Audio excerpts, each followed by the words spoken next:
Part 2. Destruction of Sabinus' army by the Eburones, 54 BC. 24. The harvest that year in Gaul was a poor one on account of drought.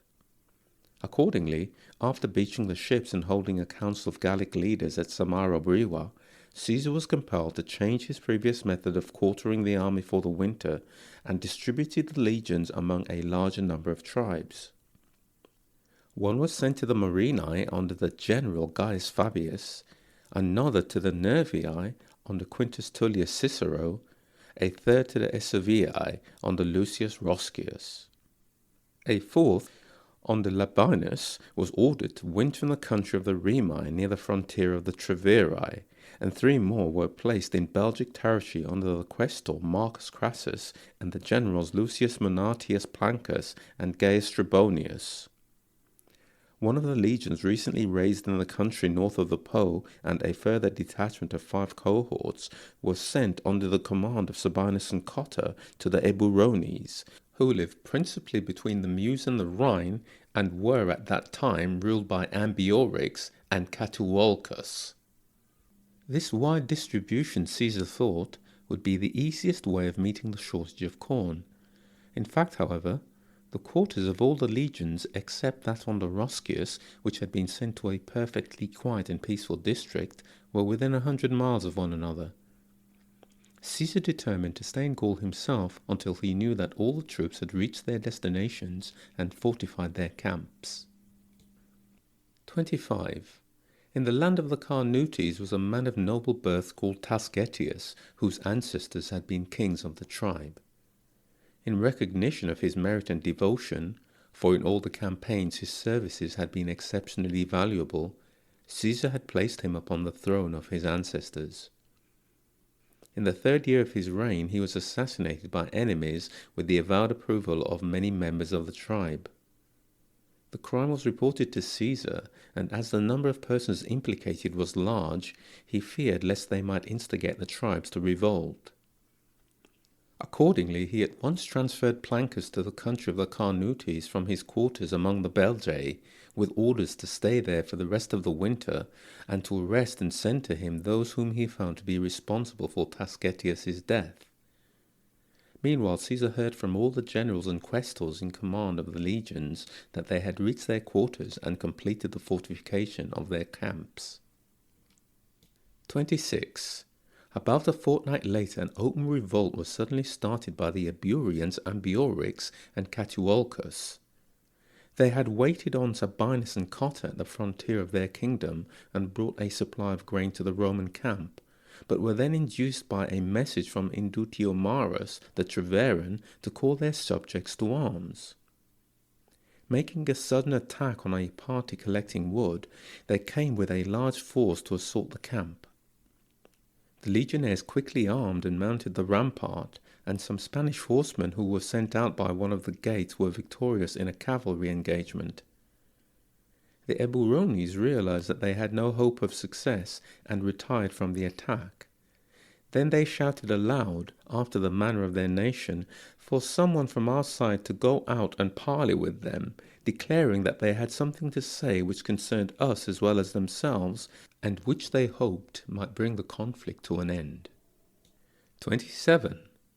Gaius Arpinius, a Roman knight and a friend of Sabinus, was sent to confer with them, accompanied by a Spaniard named Quintus Junius, who had already been employed by Caesar on many missions to Ambiorix. They were addressed by Ambiorix in the following terms. "I admit," he said, "that I am greatly indebted to Caesar for the services which he has rendered me. It was he who relieved me of a tribute that I used to pay to my neighbours, the Atuatuci, and restored to me my son and my brother's son, who, when sent to them as hostages, had been enslaved and kept in chains. In attacking your camp, I acted against my better judgment and my own wishes. I was constrained by my subjects, for I am not an absolute ruler. The people have as much power over me as I have over them."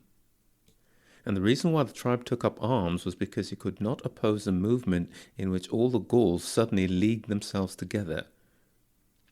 The insignificance of my power clearly proves the truth of what I say. I am not so ignorant as to imagine that my army by itself is strong enough to defeat the Romans. The whole of Gaul is united in this attempt, and they have arranged to attack all the camps today simultaneously, so that the legions shall not be able to help one another.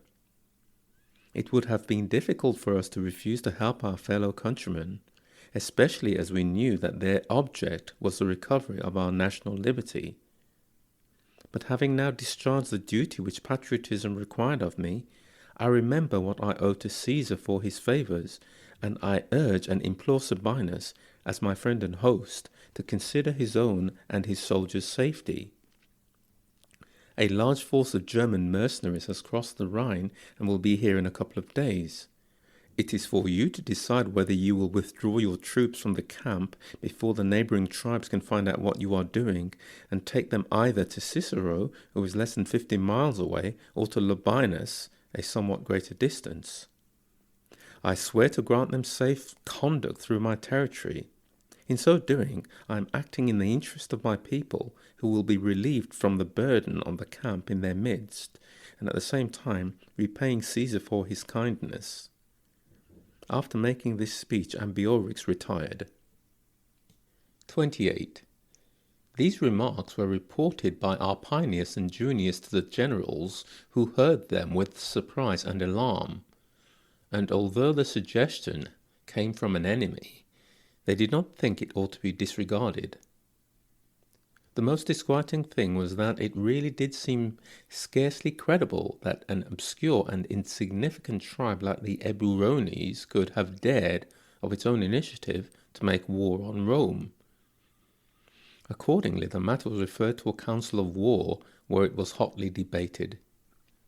Cotta and many of the military tribunes and first-grade centurions thought that they ought not to take any hasty step or leave the camp without Caesar's authority. We can resist any number of Gauls, they said, and a large force of Germans into the bargain in this fortified camp. We have proof of that, for the men put up a very brave resistance against the enemy's first attack, and indeed took the offensive and inflicted heavy loss upon them. We are not short of grain, and before we run short help will come from the nearest camps and from Caesar.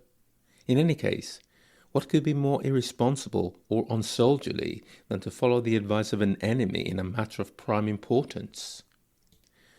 29. In reply to this, Sabinus insisted that it would be too late to do anything when the Gauls had assembled in greater numbers, reinforced by the Germans, or when some disaster had occurred in the other camps that were within reach. We have only a short time to decide, he said, and as for Caesar, I think he must have started for Italy. Otherwise the Carnutes would not have resolved on the murder of Tasgetius, nor would the Eburones, if Caesar had been in Gaul, have held us in such contempt as to attack the camp. It is irrelevant to say that the suggestion comes from the enemy. It is the facts of the case that I am looking at. The Rhine is close by, and the Germans are bitterly resentful of Ariovistus' death and of our victories in earlier campaigns. Gaul is blazing with indignation at all the humiliation she has suffered by being brought under Roman dominion, and at the eclipse of her former military prestige. And it is inconceivable that Ambiorix would have taken such action without being sure of his ground. My policy is safe either way. If nothing serious is afoot, we shall make our way to the nearest legion without any risk. If the Gauls are united and in league with the Germans, our only chance of escape is to act quickly. As to the plan recommended by Cotta and the others who differ from me, what would be the result of adopting it? It may or may not involve immediate danger. It certainly means a long blockade and the threat of starvation. 30. After these divergent views had been put forward, Cotta and the centurions continued to oppose Sabinus vigorously. "Have your own way then, if you will," cried Sabinus, raising his voice so that many of the soldiers could hear. "I am not more afraid of death than the rest of you. The men will understand. If disaster follows, it is you, Cotta, that they will hold responsible. If you would give your consent, by the day after tomorrow they would have reached the nearest camp and would have their comrades by their side to share the fortune of war with them, instead of remaining isolated like outcasts and exiles, to be massacred or to die of starvation. 31. The officers rose from their places, laid hold of the two generals, and implored them not to persist in a dispute which must gravely imperil the army. "Whether we go or we stay," they said, "there is no real difficulty, if only we all agree on one course of action. But if we go on quarrelling, there is no chance of escape." The debate dragged on till midnight, but at last Cotta, greatly distressed, gave in. Sabinus's plan was adopted, and it was announced that they would march at dawn. The soldiers stayed up for the rest of the night, each man going through his kit to see what he could take with him and how much of his winter equipment must be abandoned. They thought of every possible argument to persuade themselves that there was no danger in going, and considerable danger in remaining, and tired themselves so much with loss of sleep that the actual peril was increased. At daybreak they started out, apparently quite convinced that the enemy who had suggested the plan was the best of friends, for they went in a long straggling column, encumbered with a very heavy load of baggage. 32. Hearing the sound of voices in the night, the Gauls knew that the soldiers were awake, and concluded that they were leaving the camp. They therefore placed two ambushes at a likely place some 2 miles away in the woods, where they were screened from observation, and there awaited the Roman column. When the greater part of it had descended into a large defile, they suddenly appeared at either end, harassed the rear guard, prevented the head of the column from climbing the hill which led out of the defile, and forced the soldiers to fight on very unfavourable ground. 33. Sabinus, having failed to foresee what might happen, now got excited and ran to and fro arranging the cohorts, but even this he did nervously and in a way which showed that he was at his wits' end, as generally happens to those who are compelled to make decisions when a battle has actually begun. Cotta, however, who had foreseen the possibility of a surprise attack on the march, and for that reason had opposed the idea of leaving the camp, did everything possible to save the army, calling upon the men and encouraging them as their commander-in-chief might have done, and fighting in the ranks like any soldier. As the length of the column made it difficult for the generals to attend to everything personally and to see what was required in every part of the field, they passed word along to abandon the baggage and form a circle. Although this measure cannot be condemned in such circumstances, it had unfortunate results. It discouraged the soldiers and increased the enemy's ardour for the fight, because it clearly indicated an extremity of fear and desperation. It inevitably meant, too, that men were everywhere leaving their units and running to the baggage to look for their most cherished possessions and pull them out, amid a hubbub of shouting and cries. 34. The enemy, for their part, showed no lack of resources. Their leaders passed word along the whole line that no one was to leave his post. All the plunder that the Romans left would be theirs, and should be kept for them alone, so they must realize that everything depended on victory. The Gauls were equal to our troops in fighting quality, and superior in numbers. Yet our men, although their general had failed them and fortune deserted them, relied on their courage to save them, and every time a cohort charged, a large number of the enemy fell.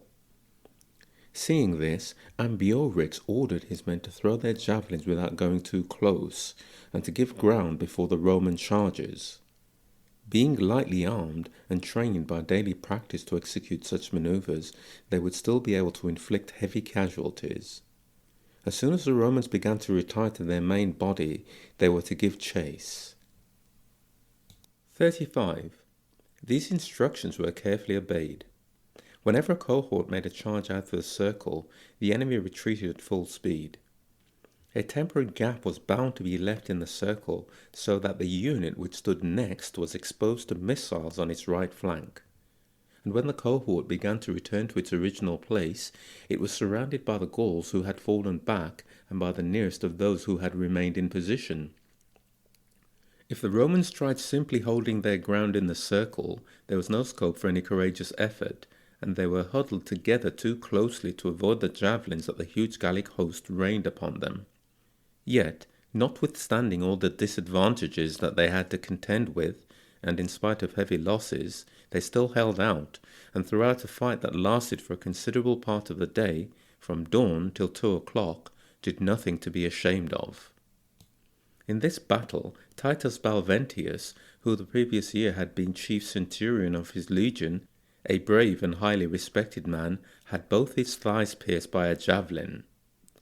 Another centurion of the same rank, Quintus Lucanius, was killed in a very courageous attempt to rescue his son, who had been surrounded, and Cotta himself, while engaged in cheering on each cohort and company, was wounded by a sling stone which struck him full in the face. 36. Sabinus was so much alarmed by these events that on catching sight of Ambiorix, who was addressing his troops at some distance, he sent his interpreter, Gnaeus Pompeius, to ask for quarter for himself and his soldiers. In response to this appeal, Ambiorix said that Sabinus might speak to him if he wanted. He hoped that his men could be induced to spare the Roman soldiers' lives. In any case, Sabinus himself should come to no harm. That much he would personally guarantee. Sabinus proposed to the wounded Cotta that they should withdraw from the fight and together confer with Ambiorix, who he hoped could be induced to spare them and the troops. But Cotta refused to go to an enemy who had not laid down his arms and would not budge from his resolve. 37. Sabinus ordered the military tribunes who were with him at the moment and the first-grade centurions to follow him. On approaching Ambiorix, he was told to lay down his arms. He obeyed and commanded the others to do the same. While he was discussing terms with Ambiorix, who purposely prolonged the conversation, he was gradually surrounded and then killed. At this, the Gauls raised their customary shout of triumph, and with a loud yell charged and broke our ranks. Cotta fell fighting where he stood, and most of the soldiers with him. The survivors retreated into the camp from which they had come. Lucius Petrosidius, the standard-bearer of the legion, seeing himself beset by a large crowd of Gauls, threw his eagle inside the rampart and died fighting heroically outside the camp. The rest had hard work to withstand the enemy's onslaught till nightfall. In the night, seeing that all hope was gone, every single man committed suicide. A few who had escaped from the battle made their way by scarcely distinguishable woodland tracks to Labienus's camp and told him what had happened.